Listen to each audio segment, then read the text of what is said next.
All right, so prayer list this morning, several, Melissa lost her mom, laid her to rest yesterday. Kim Conch's mom laid to rest yesterday. Carrie Richardson, preacher at Northport, his mom passed away. She's buried. It's coming Monday. Yeah. I'll just, three great Christian ladies got their reward. Sick on our sick list. Who do we need to mention? Anybody? Austin Sanford. Someone called me yesterday. He just got diagnosed with cancer, and so they want him on the prayer list. He's a young guy. Yeah, Austin Sanford. He went to Adamsville. I think they're at the Trace now. I think they're at the Trace now. And his mother-in-law is the one that has requested prayer. She's at Blackwater. Blackwater. Gotcha. Anybody else? Chris not feeling good today? I texted him to come up, and I don't know where he is. I did see him. You heard I was teaching. I like picking on Chris. All right, if I don't have any other mention, Bert, would you mind leading us in a prayer? Father, we thank you so much for loving us and for always being mindful of our needs and blessing us so generously. We're grateful for the time you've given us to be together this morning. We ask your blessings on it, that it might be a time of good fellowship and study, that we might better understand your will and be able to better serve you and our brothers and sisters around us. We ask you to be with those who are mentioned who've lost loved ones, that you will comfort them and use us, Father, to comfort them. Also, be with those who are struggling with illness, and bless the ones that are caring for them, and that the medical people, that they might have the knowledge and need to help them to be better. We thank you so much for Jesus, and ask all this in his name. Amen. Man, Gary, if you're watching, struggling with illness, that means you. So,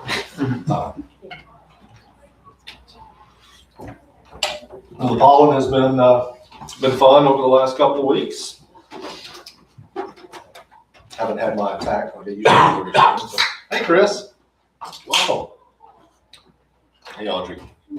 Yay. So we've been talking about reluctant leaders this month. And, first class, we define what a leader is. We kind of want to use that definition, as a springboard to who we're talking about today, which is the Apostle Paul. And, when you think of leaders, he's probably one of the first that comes to mind on a couple of different fronts, right? So, morning, Jenny. Good morning. Good to see you. Completely Hey, Lana. surprised. Did you get them set up? Yeah. Awesome. So just mentioning, we're talking about the Apostle Paul today, and leaders, and how he was two different ends of the spectrum, right? So Saul, we know from our readings, one of the leaders of the movement to persecute the Christians at that time. And he had a lot of zeal doing that. He bought into that and was the chief persecutor. And dude didn't hold back. He was taking his mission to heart and carrying out to the best of his abilities. So we talk about him as a leader of Christianity, so that kind of got flipped, right? And his calling to be a leader, especially on the Christian side, wasn't more about ambition. It was more about, hey, gentlemen, Raid the fridge. Pepsi's and Mountain Dews.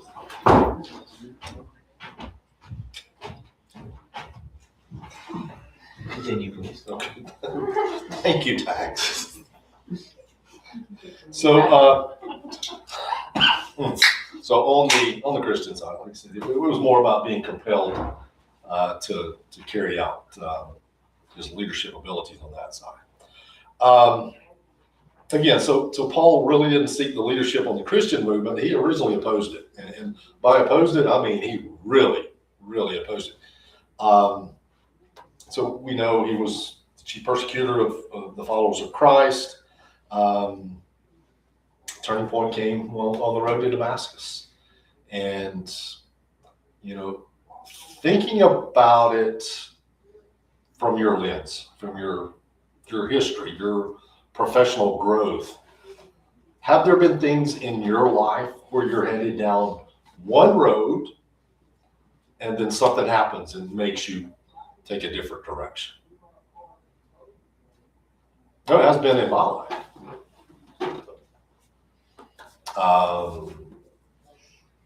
You folks may have heard the term Virginia College, Golf Academy of America.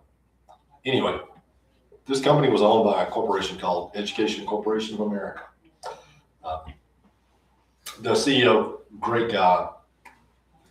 I still talk to him today, but we were owned by a private equity firm out of Chicago called Abbey Stein, or Stein and Associates. And if y'all know anything about private equity, they are money driven. They will squeeze George Washington until he screams. So if you spend a penny, you got to figure out where that penny came from in the budget to pay for what you just spent. So Virginia College, ECA, was one of these private schools, if you will. Some call it a diploma mill. We did have some good courses, good curriculums that put a lot of people to work that otherwise weren't able to get into a college. Some of our programs were just really bad programs, shouldn't have ever been approved by the federal government to go forward to get financial aid for these, but nonetheless, private equity firm, Mr. Moore, they replaced him with, y'all get a kick out of this if you know anything about the Sears Corporation and what kind of shape they're in now. They're not really in any kind of shape. Brought this guy in from, he was vice president of one of the Sears brands, Sears Service, and just totally destroyed the company. So I say all this is a long backstory. Layoffs started happening. And if you have ever been laid off from a job, it is a wake-up call. Because at that point in your life, you're like, all right, I've got a wife and 2 kids, and I've got to figure out how to do something. I've got to figure out what my next step is. So that's kind of like that cold splash of water in your face, is you have to find your next step. And, for me, that was one of those that, okay, I have to reinvent myself. I'm the leader of my family. I've got to reinvent myself to figure out a way to pay the mortgage, pay the bills, to put food on the table, do all these things. So with the encouragement of the wife back there, Fuse Talent Solutions came into being.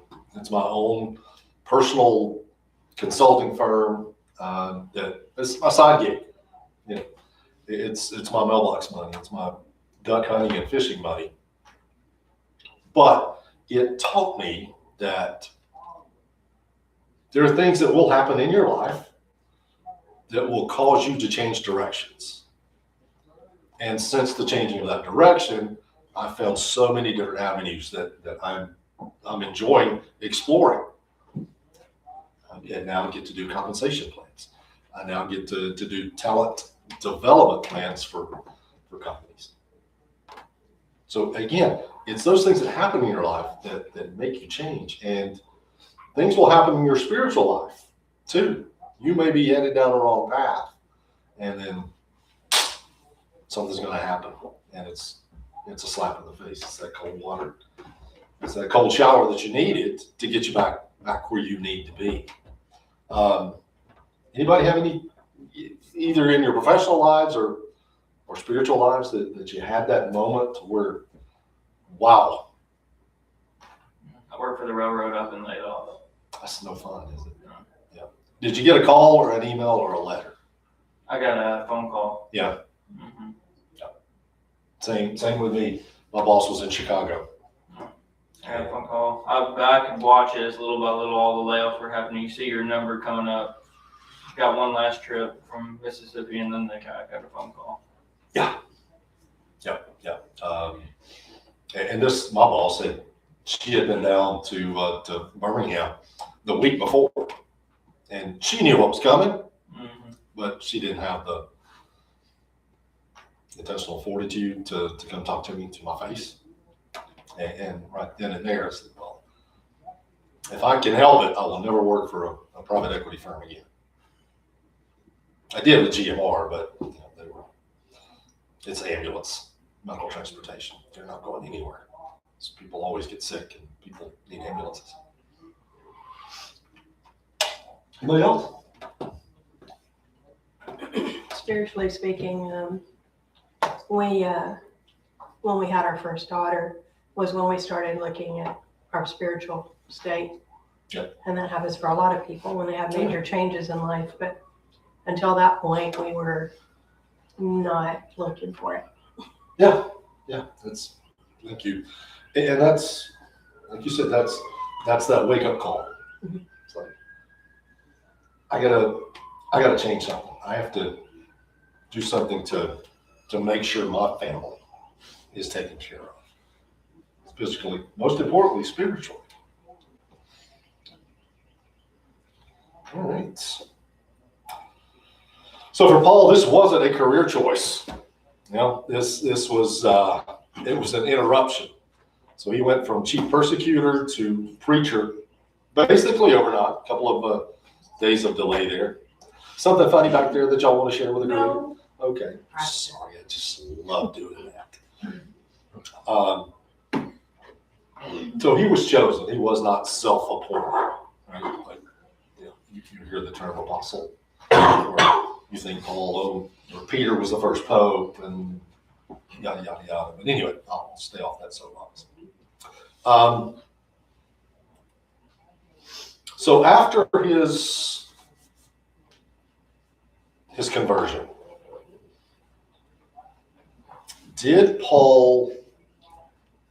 was he boastful about his position, what he was doing? I see some head shaking. No, not really. Somebody turn to 1 Corinthians chapter 15 and verse 9.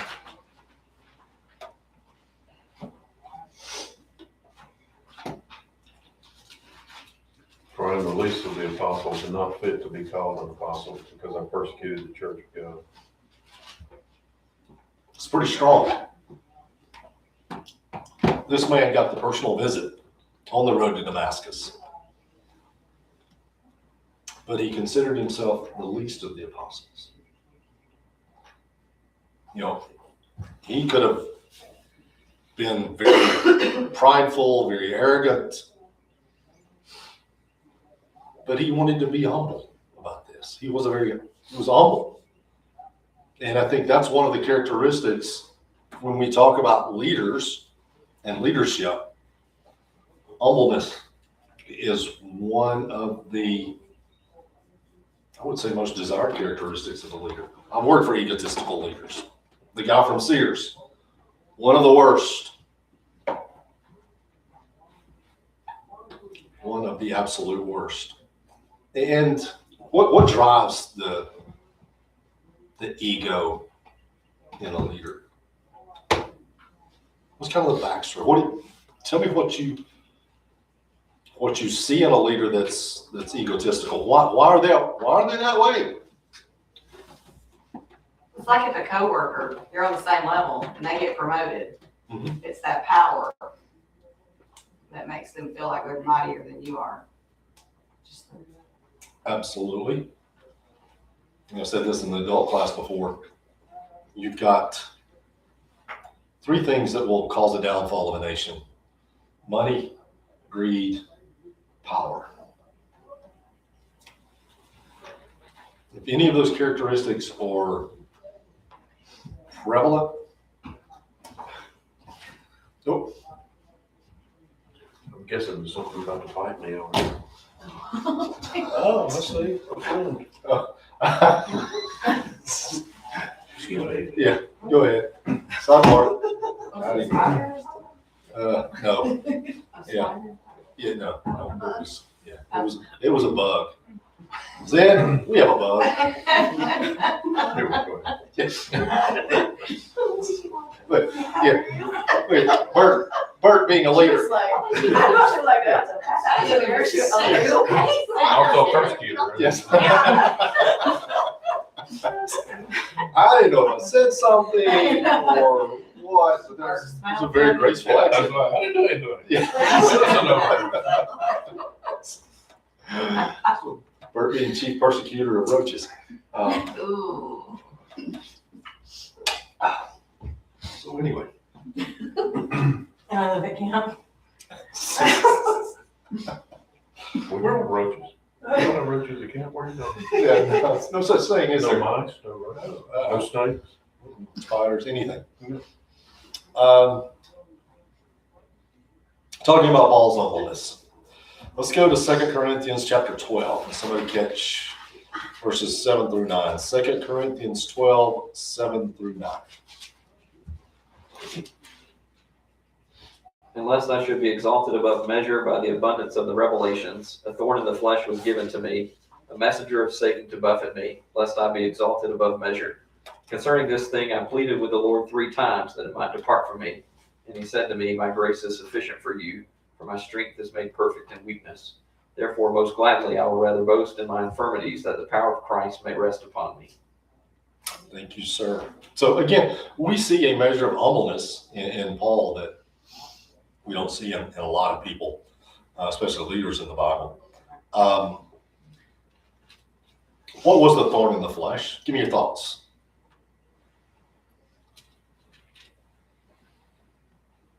A difficulty Paul had to wrestle with. The difficulty that Paul had to wrestle with. Yes, so yeah, definitely. So what was that difficulty? I say he was married. Oh, I know. Stop. Yeah, no, maybe. Physical infirmity, maybe, possibly. Don't know what happened, but he was given that thorn in the flesh. And leaders will find a way around their deficiencies. But to remain humble when you have been visited by Jesus and you've been given this mission, I mean, how could you not have just a little bit of arrogance? But Paul did. He emphasized that his effectiveness came from God and not his own ability, which is pretty interesting because he was the leader on the Jewish movement to persecute all these Christians. So these reluctant leaders that we've been talking about, they often feel inadequate. But Paul leaned into that rather than projecting confidence for his own sake. He said, I'm going to take this, I'm going to own the humbleness, I'm going to own this mission, but I'm not going to be arrogant about it. Yeah, in that section of 2 Corinthians, he is being boastful in a way. As you go back in the context to chapter 11, and he's like, I want you to put up with me for a minute in a little bit of folly and foolishness, because he's dealing with some people in Corinth who are not reluctant leaders at all, who are very much wanting to be leaders out front, and they are Yep. commending themselves and comparing themselves with each other and willing to push other people down to exalt themselves to a position. And Paul's like, you guys in Corinth seem to really listen to fools a whole lot. So I'm going to boast for just a minute as a fool, so you'll listen to what I have to say. Yeah. But then he immediately boasts in the weaknesses and the difficulties he has experienced to show how Christ has seen him through. Yep. The sufficiency of grace. And it's where he begins in 2 Corinthians and back in chapter 2. And he's like, who's sufficient for this responsibility I've been given to preach Jesus, to diffuse the message of the gospel across the world? He's like, who's sufficient for that? We're not in ourselves, but God has made us sufficient. He's seen us through. And so Paul boasts a lot, but it's all about the Lord. Absolutely. And what the Lord is doing in his weakness and through his weakness. Yeah, definitely. Very good points. And since we're talking about Corinthians, Corinth was one of those places that, I mean, you talk about a hard market. You're talking about a place that was just full of all the bad things that you think about. It's almost like, all right, let's go to Corinth, because that's going to be one of those places that we get Corinth turned around, and the message is going to spread like wildfire. And absolutely, but to go into Corinth and spread that message, absolutely. You have to have some confidence about your abilities, but also getting into the mind of those leaders in Corinth to say, yes, this is what you've done in the past, and here's what you're trying to do now. Let's change that behavior. The fact that Paul had that energy through God. So, but Paul, even when he was a Jewish leader, right? He did everything to like go hard or go home, right? So if I'm gonna persecute Christians, I'm gonna persecute them, right? I mean, like, and as a leader, you realize, and so he brought that zeal, I guess, when he converted. But as a leader, you have to recognize, and you are humbled when you make a mistake, right? And so he realized, oh, I was doing the wrong thing. So that in turn gives him that humbleness. Yes. I mean, and I think that helps him become a better leader, because he still has that zeal and that fervor, but he's still remembering that I've made a mistake and I need to make sure that I'm focused on what I need to be focused on. Yes. Yeah. You can have all the zeal in the world, and that's great, and that's what you need. But you got to have that measure of humbleness, or you'll never get people to follow you. It doesn't work like that.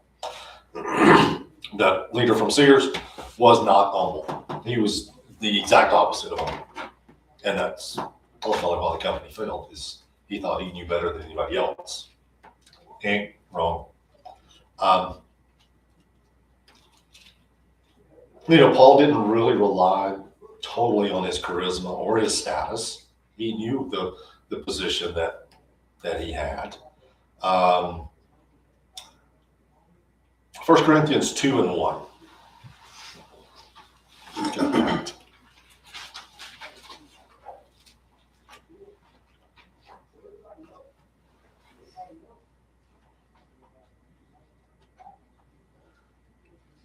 And now, brethren, when I came to you, came not with excellency of speech or wisdom, declaring unto you the testimony of God.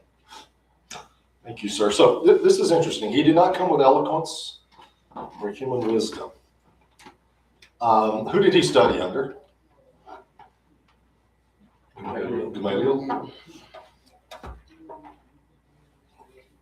Maybe this was Paul saying he didn't have the wisdom that everybody was projecting, but I mean, if you're going to study under the feet of one of the Jewish leaders at that time, I think you would have to be pretty smart. And this is just me spitballing right now. But again, I think this goes back to the humbleness that Paul exhibited. His message was intentionally simple. It was focused on Christ and not himself. So just from this verse, he's the exact opposite of someone trying to build a personal platform. he was, he avoided the typical traits of a self-promoting leader. And we got a guy in the White House right now that is the biggest self-promoter ever. I'm not going to get off in the political world right now, but we see leaders throughout history that were self-promoters. And some succeeded, a lot didn't, because they didn't fall back on the humbleness that it takes to be a great leader. Looking back over history, who were some leaders that exhibited that humbleness? We're talking secular right now, but who sticks out? Jesus. Number one, survey said. George Washington comes to mind. Yeah, y'all know he didn't want to be president. Nick Saban. Amen. Roll Tide. Nick has a measure of humbleness, but he will let you know he's humble. Yeah. Well, it's like me sometimes, and Melissa loves it when I say this. I'm the most humble person I know. And Coach Saban has a measure. Again, he'll let you know. Just don't cross it. Just don't cross him. Yes, exactly. Ronald Reagan. Reagan. I was about to say Reagan. He was definitely a man of power, but he didn't look like a stick. Yeah. Not usually, anyway, unless you were, a terrorist dictator, then he'd whack you straight. Peace through strength. Yeah. Reagan was definitely one. You look at Abraham Lincoln.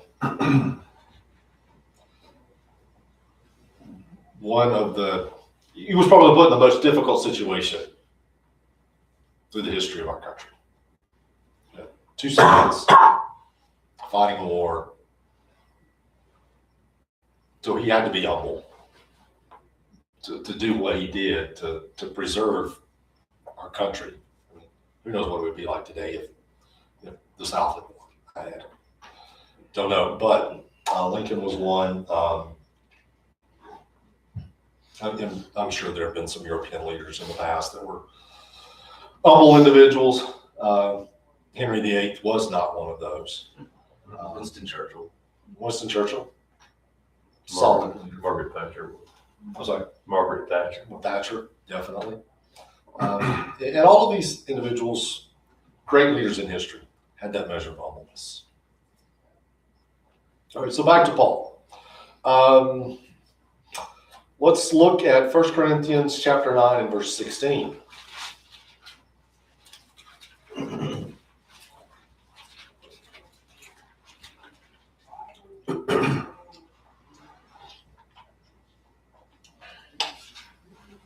For if I preach the gospel, that gives me no ground for boasting. For necessity is laid upon me. Woe to me if I do not preach the gospel. Woe to me if I do not preach the gospel. What's he saying there?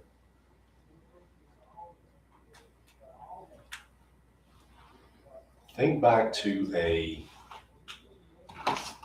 statement that Jesus made. Go ye into all the world and preach the gospel. Is that a direct command?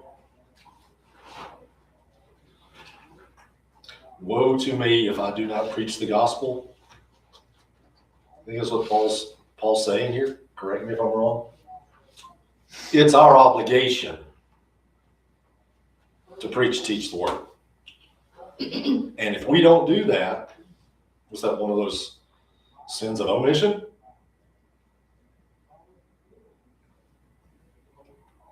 Yes, no, maybe.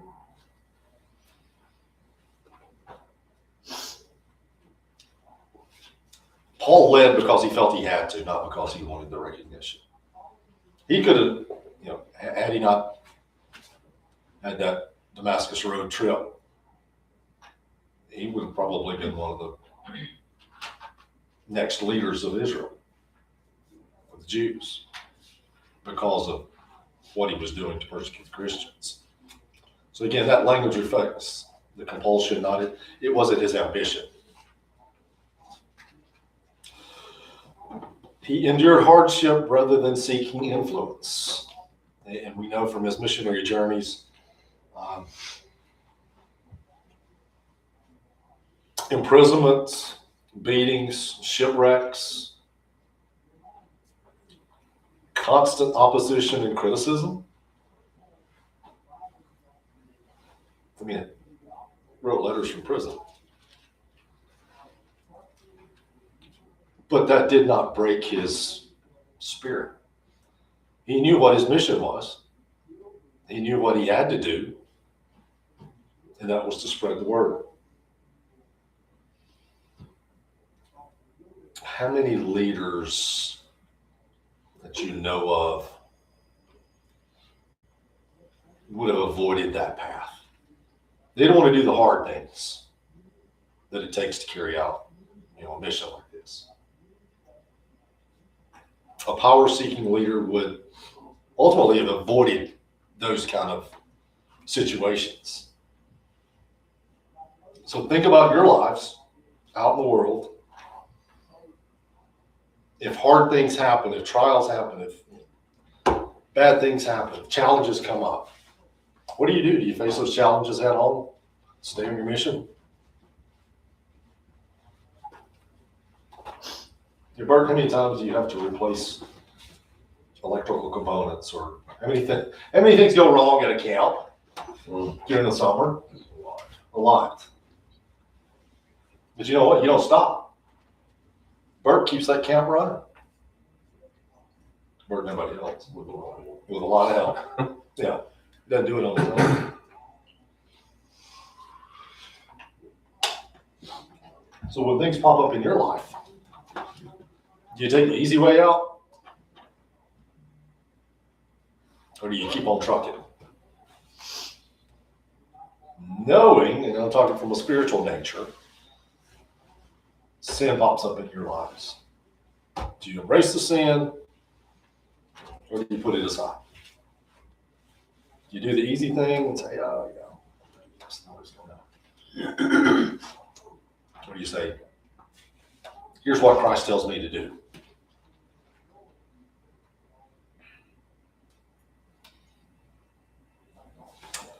He often defended his authority reluctantly.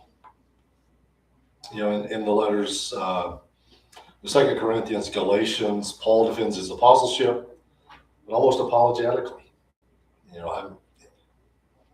He calls his own defense foolish, 2 Corinthians 11 and verse 1. Your point, he insists that he's not trying to boast, only to correct the misunderstandings. And he steps into the authority when it's necessary, right? But he doesn't really seem comfortable asserting that authority. Go back to his humbleness, calling himself the least of the apostles.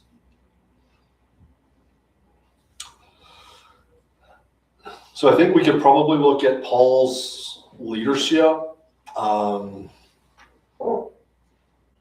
as maybe reluctant but obedient. He did not pursue power. That was he was put into that situation, and he embraced it. Oftentimes he felt unworthy.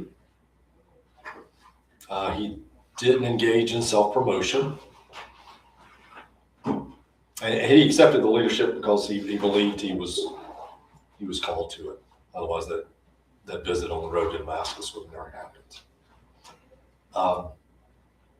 Hesitation plus conviction.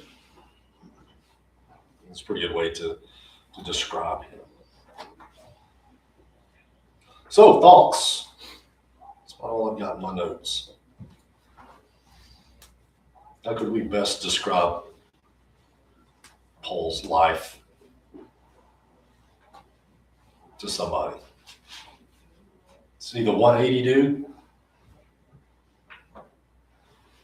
He's going one direction, something happened in his life, and he went the other way. And thankfully he did. He was changed by the meekness and gentleness of Jesus, and that transformed what Paul looked like as a leader, from him leading persecution to him leading Christianity. And that's how he describes it in 2 Corinthians 10, like, I'm pleading with you out of the gentleness and meekness of Jesus. And that's why his leadership looked like a stark contrast to this other group that was in Corinth that suddenly had everyone's attention. And Paul will describe them at the end of chapter 11, and he's like, you put up with a lot of stuff. Like, they take from you, they kidnap you, they strike you in the face, and you seem to take it happily. And he's like, and I've been willing to do anything so that I was suffering and you didn't have any burden on you, because I'm trying to minister to you like Jesus ministers to us. Yes. So Paul's life is one that has radically been transformed by what he's seen in Jesus. 1,000%. Absolutely. Yeah, I appreciate those thoughts. And you're right. It transformed dramatically is the way to say it. Could have stayed on the path of chief persecutors. And had a much better life. Yeah, probably so. No doubt. Well, you mentioned before, I mean, he studied with Gamaliel, which means he was a big shot, basically. So You don't probably get to wealthy. You don't get to those feet. Yeah, unless you're solid. probably wealthy, probably got to come and go as he pleased, pretty much. And then Damascus. Yeah. Was completed there. Oh, I was thinking too, I was just reading it, it seems like flash of light, no pun intended, but then he totally changed. Mhm. But there was a pretty long period of time from the time he sees Jesus on the road to the time he becomes the Paul that we know. Yeah. The super missionary guy. Yeah. So there was a time for some growth in there where he had to work. I assume maybe it was a flashlight and he was just super preacher right off the bat. Yeah. But there seems like there was a gap in there where there was time for a lot of development. Sure. Yeah, and I think Paul writes about that some in Galatians 1, that was a private time with Jesus, where he received some revelation that, I mean, if we're thinking about leadership in the church primarily, like, that only comes when people are willing to spend private time with Jesus in Scripture and see him and let him work in their hearts and transform. And that's what's going to produce humble leaders that are meek and gentle and patient and long-suffering and forgiving. And so it takes that long time of growth and development and maturation. Yes. Yeah. And because he was human in the flesh, there is that development period, unless something miraculous happens, which we see, in Galatians, that it took him a while. The same way in human, our everyday lives right now, you don't just become CEO after you graduated with your master's degree. Not unless you start your own company. It ain't gonna happen. Trust me, I recruit those people every single day. I got nurses that come out of